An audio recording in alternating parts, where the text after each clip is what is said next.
with a mysterious sound, as though the tearing pace of the launched earth had suddenly become audible. That business about the noise, I don't know if you remember Dante, but most of the places except for one where they went, it was loud because people were crying, they were moaning, they were groaning. Have you ever been at a dentist? I don't know why it's a dentist. Maybe it's because it's sort of like a cliche, but have you ever been to a dentist and heard anybody like crying pain or something? If you ever been anywhere, I mean, it scares you to death because you're waiting to go in and somebody, to me, and hearing the sound of the drill. Now again, they're probably, maybe they're soft now. Last time, I can't hear, in the waiting room of my dentist, I can't hear anything but that would be really scary to hear somebody where you're going cry in pain. And so that adds to, he hadn't seen it yet, he just hears it. You hear these people kind of moaning or screaming. I think we can, would you circle this at the top of the page? There's a big hole in the ground and there seems to be no reason for it. Again, there's no meaning here. There's an explosion and no reason for it. There's a hole in the ground. Why'd they dig this hole? What were they going to put here? Why were they digging it? There's no answer to that. The prisoners on 63, I'm trying to figure out what, I don't see that yet, but we've talked about the criminals being chained like slaves, and that's probably the best I could do.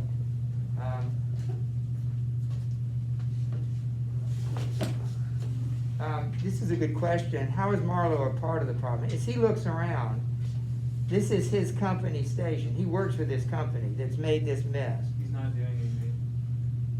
Yeah, and he's a part of he's supporting the company that does it.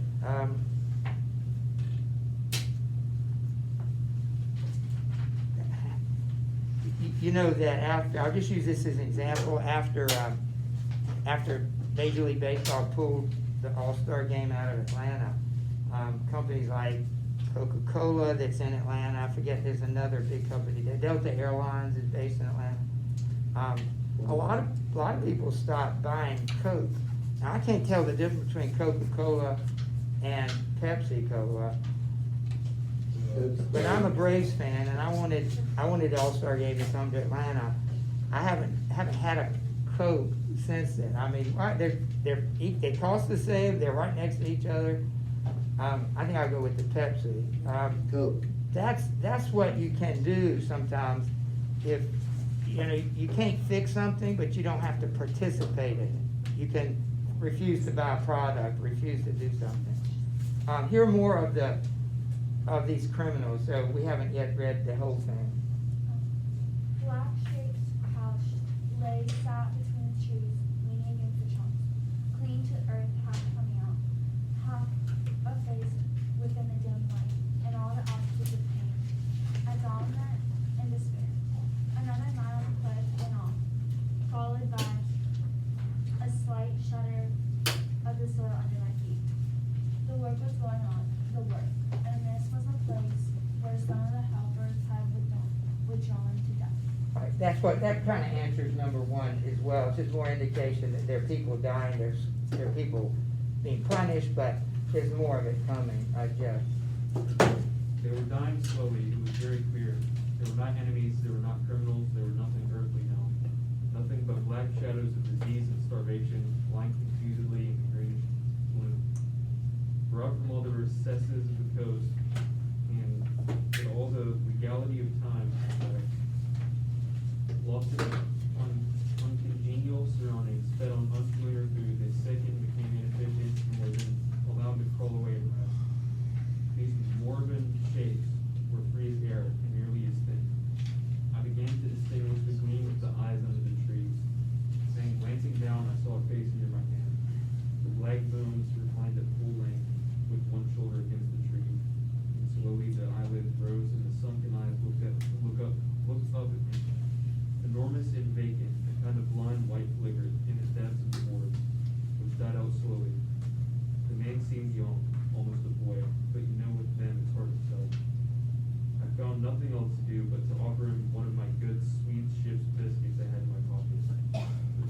closed slowly on it and held. There was no other movement and no other glance. He had tied a bit of white worsted around his neck. Why? Where did he get it? Was it a badge, an ornament, charm, or Propitiatory. Propitiatory. was there any idea at all connected with it? It looked startling around his black neck, this bit of white thread beyond the seas. I lost it. Keep going. Beyond the seas. Okay, we're still looking at number one. They're black shapes. They're not even like human. The ones that he does describe, they have hollow cheeks. Why are they crawling in under the trees?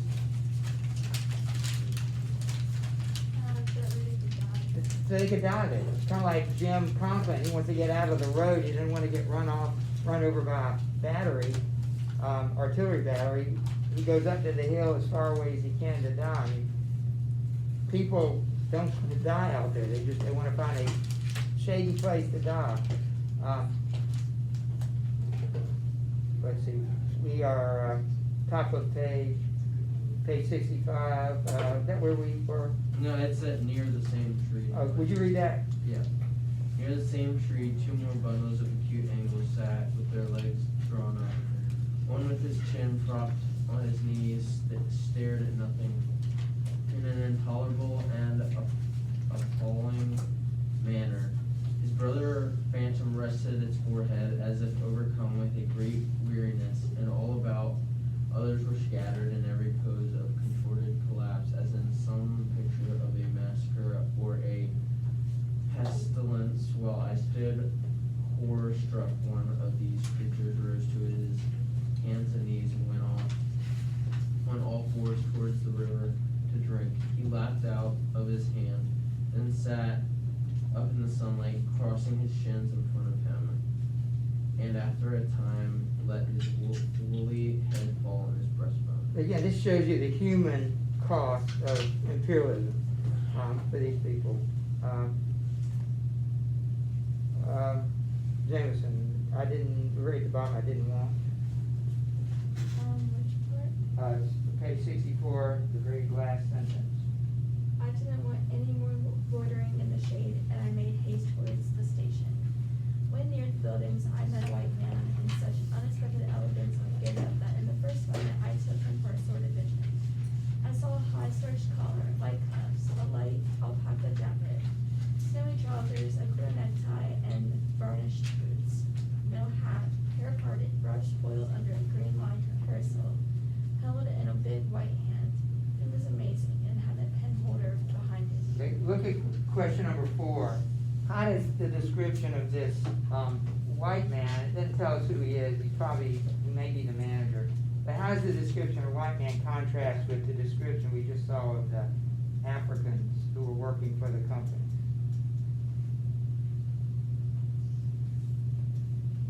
I'll look at it, give you again. I saw a high starched collar, white cuffs, light alpaca jacket, snowy trousers, clear necktie, varnished boots, no hat, hair parted, brushed, oiled under a green lined parasol, held in a big white hand. He was amazing. He had a pen holder behind his ear. Here these guys barely dressed, the African workers, sunken cheeks, dying of thirst, of starvation, of malaria, of being worked to death, whatever, versus this guy who has, not only is he dressed in a suit, but it's a white suit. Of course, it's white because it's lighter, it's less, so he's not too hot in it. His hair is combed, he has a parasol. I mean, the contact, that is the imperialist versus the victim of imperialism. Make a note of that. We'll go to Julia. I'm sorry. Julia? You can thank Julian. Do we skip Julian? We're going to. I forgot which way. Read, we were going. Ryan. You're next. We are at the top of page 65. I shook hands with this miracle. He happens to be the accountant, so in case you're wondering, he's the company accountant. I shook hands with this miracle and I learned he was our company's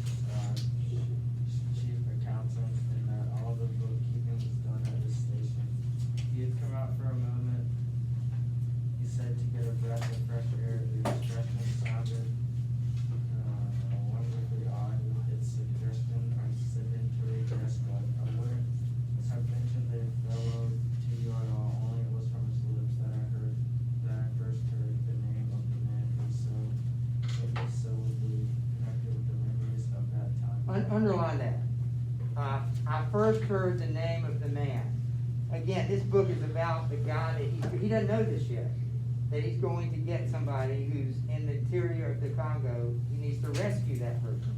His name is Kurtz, Kurtz. He doesn't even tell us what it is yet. But here's the first time he had ever heard the name of Kurtz. The way the book is written, I think I mentioned, 3/4, who knows, 75 pages, 80 pages of the book, 90 pages, he's trying to get to Kurtz. The last 25 is the only time we actually see Kurtz. So the book is written, it's based on this mystery. Who is this guy Kurtz? What's he like? So every time we see his name, we've got to take notice. You keep reading. Yeah. Yeah. Moreover, I respected the fellow, yes, I respected his collars, his vast cuffs, his brushed hair. His appearance was certainly better than a hairdresser's dummy than the great demoralization of the land. He kept up his appearance. That's fact. His scratch collars and got-up shirt fronts were achievements of character. He had been out nearly 3 years, and later I could not help asking him how he managed to spot such a woman. It's just the fancy. Just Washington said modestly, I've been teaching one of the native women about the station. It was difficult. She had this taste for the work. Thus, this man had barely accomplished something, and he was devoted to his books, which were an apple pie order. So the reason he could dress so well is because he had probably forced one of the women there to do that for him, to keep it up. So she was his servant at least, maybe more. Go ahead. Everything else in the station was in a muddle. Heads, things, buildings, stings of dusty You don't have to- slaves with splay feet arrived and departed. A stream of manufactured goods, rubbishy cottons, beads, and brass wires sat into the depths of the darkness, and in return came a precious trickle of ivory. So circle that word ivory. That's what the company does. That is the job of the company, to procure ivory any way you can get it. Why is ivory valued? Like, why would anybody spend time? Well, I mean, it's hard to get. Okay, like diamonds and gold are hard to get, that increases their value. Well, it's actually fairly useful. It has well, what is its use? Why would people even want it? Because you don't wear ivory, do you? I mean, you can wear gold and diamonds, but can you wear ivory? Yeah. It could be jewelry, but what else can it do? Fashion. Yeah, and it's also, it used to anyway, be used in Decoration. pianos. The ivory, they used to call the ebony and ivory the black keys and the white keys, so, they don't do that anymore, it's plastic, but where do you get ivory? From like the store. Okay, so how do you get it from? You have to kill the elephant. Right, you gotta kill the elephant, so they're killing elephants, but that's not how the Europeans are getting it. I mean, obviously it comes from that, but they're getting it from the natives who were also collecting it for whatever purposes. So the natives would kill the elephants, take the ivory, but the company didn't want to, have to do business with the natives, so they took it from the natives. You'll find out that's one of the things Kurtz is doing, he's stealing it from them, which makes it even worse. Other people are doing the dirty work. You wanna read more? Sure. I had to wait in the station for 10 days, an eternity. I lived in a hut in New York, but to be out of the chaos, I would sometimes get into the accountant's office. It was built with horizontal flights and so badly put together that as he bent over his high desk, he was barred from neck to heels with narrow strips of sunlight. There was no need to open the big shutter to see. It was hot there, too. Big flies buzzed fiendishly and did not sting, but stab. I sat generally on the floor, while of faultless appearance, and even slightly scented, perching on a high stool, he wrote. Sometimes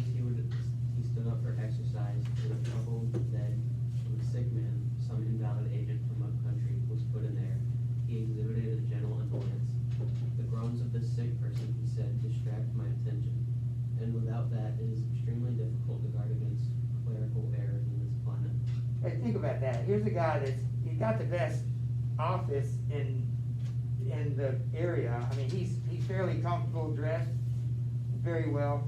And, he has a other agent who happens to be European too, who's very sick, and he's lying in there. So he only sees him as an annoyance. He sees this guy as an annoyance, not as somebody he can help. One day I remarked without looking at his head, and then here you will no doubt meet Mr. Kurtz. What am I asking Mr. Kurtz was? Circle that name. It's maybe the first time we actually see the name. We've been referred to a couple of times, but this is the first time he's actually been mentioned. Great. He said he was a first-class agent, and seeing my disappointment at this information, he added, slowly laying down his pen. He's a very remarkable person. Further question Elicited. elicited from him that Mr. Kurtz was at present in charge of the trading goods, a very important one in the true ivory country. At the very bottom of their sends in as much ivory as all builders put together. He began to write again. The sick man was too ill to drink. Flies buzzed in the creek. So we have to make a note of every time we see something about Kurt. So we see his name, underline this, he was a first-class agent. Underline this, he was a very remarkable person. Then it says, he was in charge of a trading post. We know that's the inner station. And he brings in more ivory than everybody else put together. So he's extremely good at what he does. We don't know how he does that yet, we'll find out. So this is the first time we hear the name. He's heard it, but we haven't heard it. And we find out that he's a pretty remarkable person. All right, that's back what they call him. Suddenly there was a growing murmur of voices and a great tramping of feet. A caravan had come. A violent babble of uncouth sounds burst out on the other side of the planks. All the carriers were speaking together, and in the midst of the uproar, the lamentable voice of the chief agent was heard, giving it up tearfully for the 20th time that day. He rose slowly. "Lord Fleckelrow," he said. He crossed the room gently to look at the sick man, and returning, said to me, "He does not hear." "What, Ed?" I asked, startled. "No, not yet," he answered, with great composure. Then, alluding with a toss of the head to the tumult in the station yard, "When one has got to make correct entries, one comes to hate those savages, hate them to death." He remained thoughtful for a moment. "When you see Mr. Kurtz," he went on, "tell him from me that everything here," he glanced at the desk, "is very satisfactory. I don't like to write to him. With those messengers of ours, you never know who may get hold of your letter at that central station." He stared at me for a moment with a smile of bulging eyes. "Oh, he will go far, very far," he began again. He will be a somebody in the administration before long. They above, the council in Europe, you know, mean him to be. All right, again, let's underline these things. First, see his name again, Mr. Kurtz at the top, and then he goes on to say, he will be somebody, he will go very far. He will be somebody in the administration before long. So he's like really important to the company. He's moving up. He's very valuable. He's important. Emma. He turned to his work. The noise outside had ceased, and presently in going out, I stopped at the door. In the steady buzz of flies, the homeward bound agent was lying flushed and insensible. The other bent over his books, was making correct entries of perfectly correct transactions. And 50 feet below the doorstep, I could see the still treetops of the grove of death. Next day, I left the station at last with a caravan of 60 men and 200-mile tramp. Okay, if you don't mind reading on more, you can pass it. But I want you to notice this. It took him 30 miles to get from the coast to this station. Let's call it the company station. There's 3 stations. You're gonna have to be able to distinguish when we talk about one or the other. He's got to go 200 miles to get to the central station. And then he's gotta go 800 miles to get to the inner station. That's what we'll call them. And each point, he sees examples of this, of imperialism. Here, we've seen it. We've seen all the destruction and the dead men. But he's now on his way. Doesn't take long for Kurtz, his name's Marlowe, to keep moving. You wanna keep reading or pass it? Okay. No use telling you much about that. Paths everywhere. A stamped-in network of paths spreading over the empty land and through long grass, though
stop there, we're in the middle of this, we'll find it on Wednesday, so, you can show me now, or you can show it Wednesday, this first sheet, we're working on the second sheet. I will have some things done for you,